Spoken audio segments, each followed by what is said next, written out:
আসসালামু আলাইকুম, সবাইকে স্বাগতম আরজুস কিচেন 9 আজ আমি এমন একটি কাঁঠালের বিচি ভর্তা বানাবো যেটা একবার খেলে বারবার খেতে ইচ্ছে করবে। একটু বেশি পেঁয়াজ রসুন আর দারুণ মশলার স্বাদ শেষ পর্যন্ত দেখুন, কারণ আমি শেয়ার করব স্বাদ বাড়ানোর একটি সহজ টিপস।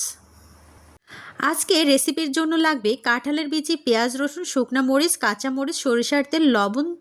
খুব সাধারণ উপকরণ দিয়ে অসাধারণ স্বাদ ভর্তা রেসিপি তৈরি করে দেখাবো। আসুন কথা না বাড়িয়ে একটা লাইক দিয়ে মূল রেসিপিতে চলে যাই। প্রথমে আমি এখানে কাঁঠালের বিচি সুন্দরভাবে চোকলাটা ছাড়িয়ে নিয়েছি। এটা অফ ক্যামেরায় আমি করে নিয়েছি। দেখুন, এভাবে আমি সুন্দরভাবে খোসা ছাড়িয়ে সুন্দরভাবে পানি দিয়ে পরিষ্কার করে নেব। আর এদিকে আমি পেঁয়াজ রসুন বেশ খানিকটা নিয়েছি, এখানে আমি সুন্দরভাবে ছিলে নেব। এই কাঁঠালের বিচি কিন্তু ভর্তা করার পরে অনেক শক্ত হয় সেদ্ধ করার পরে, কিন্তু একটু পেঁয়াজ আর রসুন বেশি দিলে কিন্তু ভর্তার স্বাদ দ্বিগুণ হয় আর একটু নরম হয়, আর সেজন্যই পেঁয়াজটা একটু বেশি দিতে হবে। এখানে পেঁয়াজটা সুন্দরভাবে আমি খোসা ছাড়িয়ে নিচ্ছি। সম্পূর্ণ খোসা ছাড়িয়ে ফিরে আসলাম। এখানে আমি কাঁচামরিচগুলো নিয়েছি আর পেঁয়াজগুলো সুন্দরভাবে আমি একটু কেটে নেব। এভাবে আমি বড় বড় স্লাইস করেই কেটে নেব, আমি কুচি কুচি এখানে করছি না। আর এখানে যে কাঁচামরিচ নিয়েছিলাম, এটা তেলের উপর ছেড়ে দিলে কিন্তু একদম ফুটে চোখে আসতে পারে, আর সেজন্যই আমি কাঁচামরিচের আগাগুলো কেটে দিলাম। আর যে কাঁঠালের বিচিটা আমি নিয়েছিলাম খোসা ছাড়িয়ে, এটা আমি সুন্দরভাবে পানিতে পরিষ্কার করে নিচ্ছি। সুন্দরভাবে পরিষ্কার করে আমি একটা ফ্রাই প্যানে দিয়ে দিব। আর এখানে কিন্তু আমি আরেকটা কথা বলে রাখি, লাল অংশটা কিন্তু আমি এখানে ফেলে দিব না। লাল অংশটা অনেক ভিটামিন থাকে, আয়রন থাকে, আর সেজন্যই কিন্তু আমি লাল অংশ সহকারে এই ভর্তা রেসিপিটা তৈরি করছি।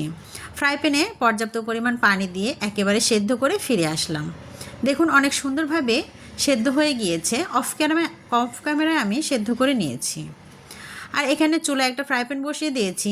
এখানে পর্যাপ্ত পরিমাণ তেল দিয়ে সুন্দরভাবে যেগুলো পেঁয়াজ রসুন আমি রেখেছিলাম এক এক করে ভেজে নেব। প্রথমে আমি এখানে শুকনা মরিচটা ভেজে নেব।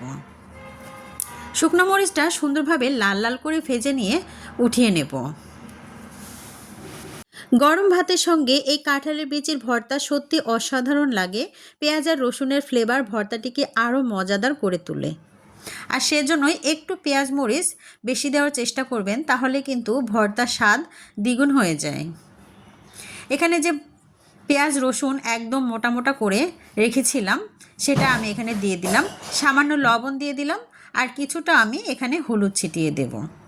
দেখুন, এভাবে আমি এগুলোকে হালকা করে ভেজে নিচ্ছি যাতে পেঁয়াজ রসুনটা সেদ্ধ হয়ে যায়, সে অনুপাতে আমি ভেজে নেব। একদমই চুলার আঁচটা লোতে রেখে ঢাকনা দিয়ে ঢেকে ঢেকে কিন্তু আমি এই পেঁয়াজ রসুনটা সেদ্ধ করে নিয়েছি। দেখুন কতটা লোভনীয় হয়েছে দেখতে। এখন আমি এগুলোকে ঢেলে নেব। আমি একটা মাটির পাত্র নিয়েছি, পাটার মতো, এটাতে বাটা যায়, এটাতে আমি ঢেলে নিচ্ছি। আর যে কাঁঠালের বিচিটা আমি সেদ্ধ করে রেখেছিলাম সেটাও আমি এখানে দিয়ে দেব। দিয়ে সুন্দরভাবে এগুলোকে বেটে নেব। আর কাঁঠালের বিচির ভর্তা কিন্তু খেতে অসাধারণ লাগে।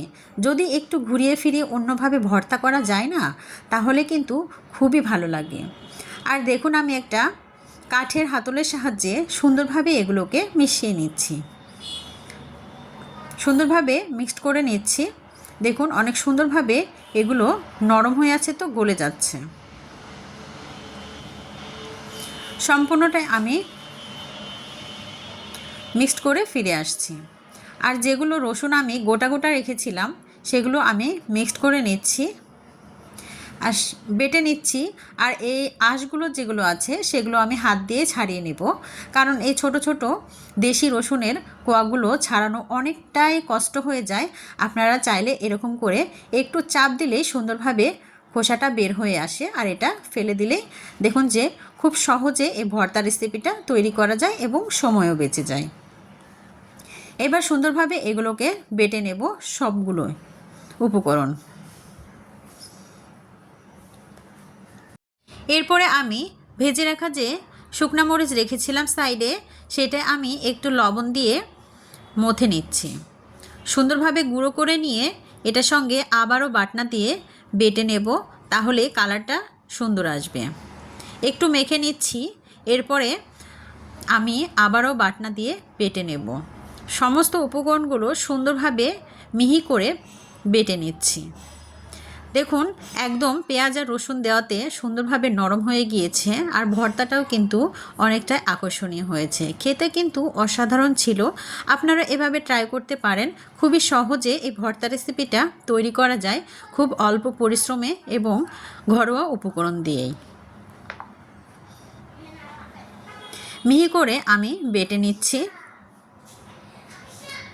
আর একটু সরিষার তেল দিয়ে সুন্দরভাবে মেখে নিচ্ছি।